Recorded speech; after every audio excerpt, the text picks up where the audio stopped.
Hey everyone, welcome back to Work-Life Harmony. Today I want to talk about a subtle difference between two scenarios in our lives. And that is really understanding the difference between our reality versus our excuses.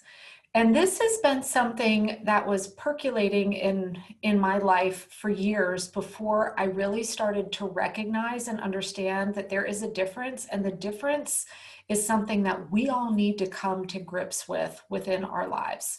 So here's a little bit of a backstory on what I'm talking about here. So years ago, I was still working in the corporate world at a pretty much full-time capacity, still kind of a fairly new mom. My daughter was very young, and I was also working to grow a business on the side, along with, everything else. I was still wanting to prioritize my health, wellness, all of that. And I started to hear over and over in lots of different scenarios when I would look at something that maybe other people were doing, even something as simple as I remember a conversation early on after my daughter was born about the fact I kind of missed going to the gym.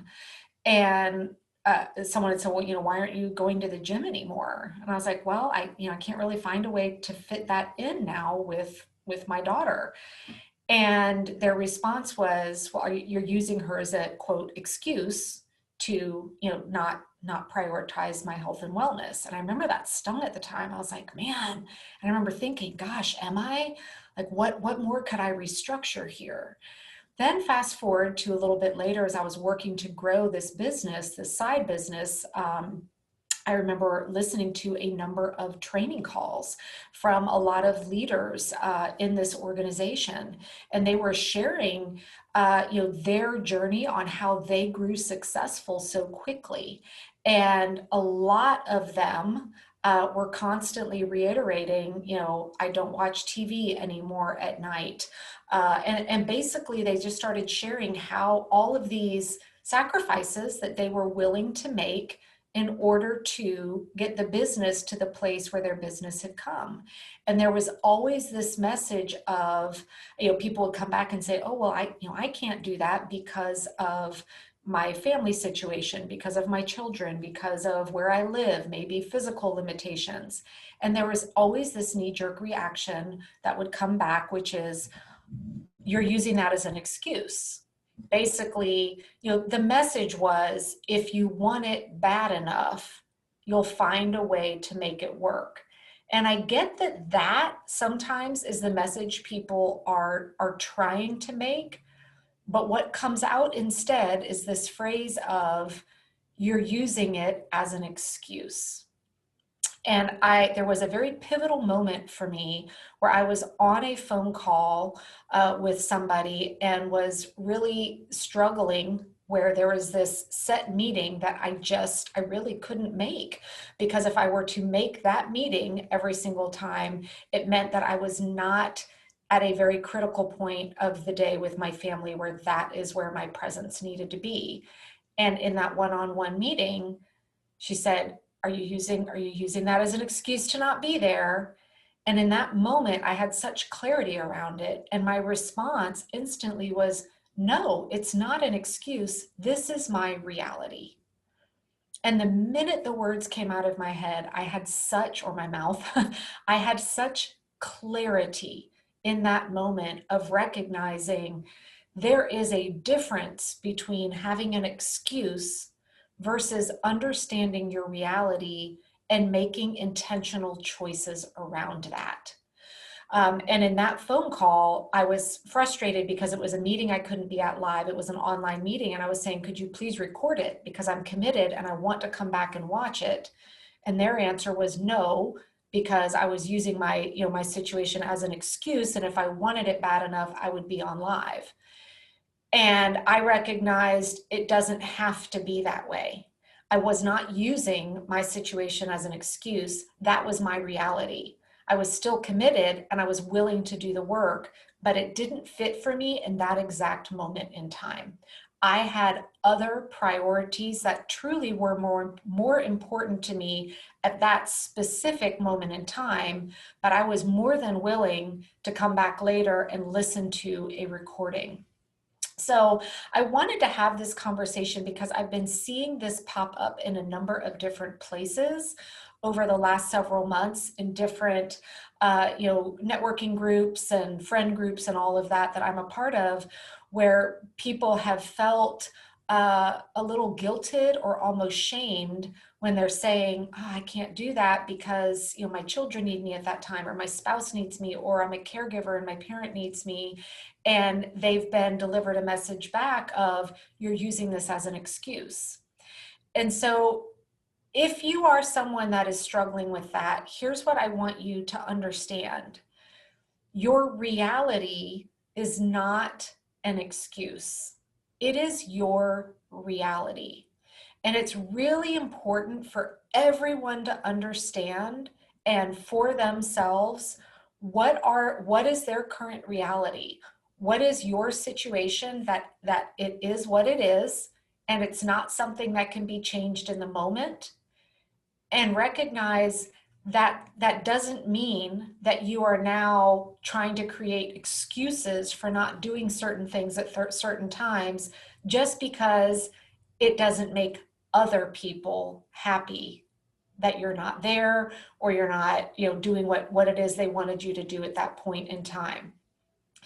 A reality, it just means that this is something that you need to figure out how you're going to accommodate, how you're going to work around things, and what is it that you need to potentially restructure to accommodate your current realities.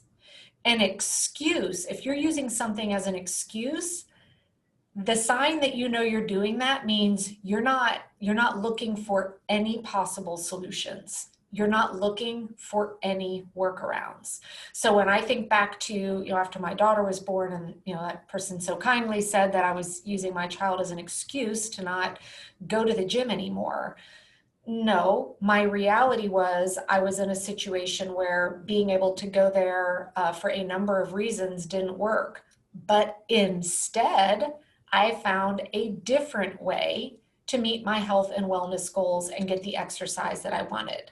So it wasn't an excuse. If I had just said, well, that's it, I'll never be able to exercise again, then I might question myself a little and say, are you using this as an excuse to get out of something you really don't want to do? No, I was not.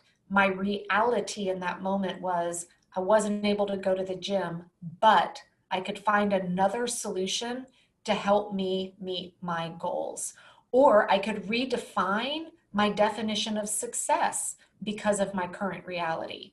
Now, when I think about something a little bit closer in my past, last spring when everything was shut down and schools went home and became virtual, well, that changed my life. It changed so many lives, right? The fact that I was suddenly unavailable to do a lot of things that I used to do during kind of the school hours, that wasn't an excuse. That was my reality, because a new situation came into my life that then I needed to take a step back and say, all right, how am I going to accommodate this?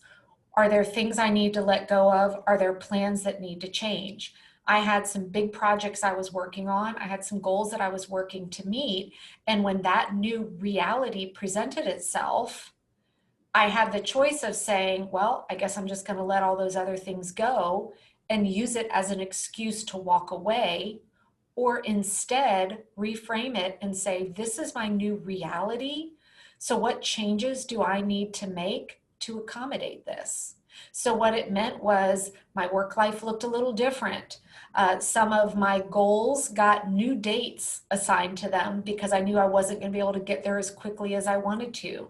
The action plans that I had put in place, some of them needed to be changed because that was my current reality that I then needed to take a step back and assess and say, what does that mean for me?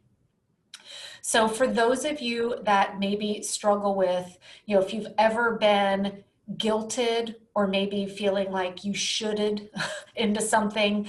I know I wish that I had had this clarity and thought years ago when I was listening to those training calls that were making me feel guilty for not working every single night to grow this business and for, giving up all the things that I loved just to be able to grow this business, the business I was growing at the time. I wish that I had this new clarity of thought because I could have instead listened to those training calls and understood instantly, hey, that may be great for her, but that's not going to work for me. And it's not an excuse. I just have a different set of realities that I am willing to live with. And so I am going to create goals, plans, and strategies that accommodate my reality in a way that I can feel really good about.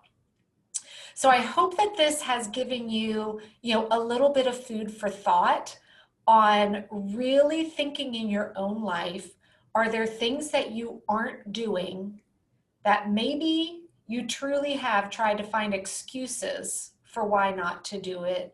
Or instead, are there things that you are struggling with that when you really sit back and think about it, you're not trying to make excuses. You just haven't maybe gotten a handle on your reality and what impact that's going to have on your action plan for getting there.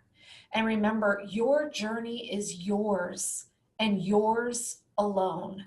And it doesn't have to look like anybody else's. And your reality is completely different from everybody else's as well. Because nobody knows the day in, day out requirements, routines, structures, etc. of your life except for you. And so you don't need to worry about what other people might be thinking in terms of whether or not you're making excuses because they don't know your reality. And so let that go, own and understand your reality, and then decide, make very intentional choices about how that is going to play out for you in your life when it comes to starting new things, hitting goals, being consistent with something, whatever it is. And then own that from a place of feeling really good about it because it's something that you are completely controlling. So I can't wait to hear from you all what you are going to stop letting yourself be guilted into doing because someone made you feel like you were using something as an excuse, and instead owning wholeheartedly your reality and being really, really comfortable with that. I hope you guys have a fantastic week. I'll see you back here again for another episode.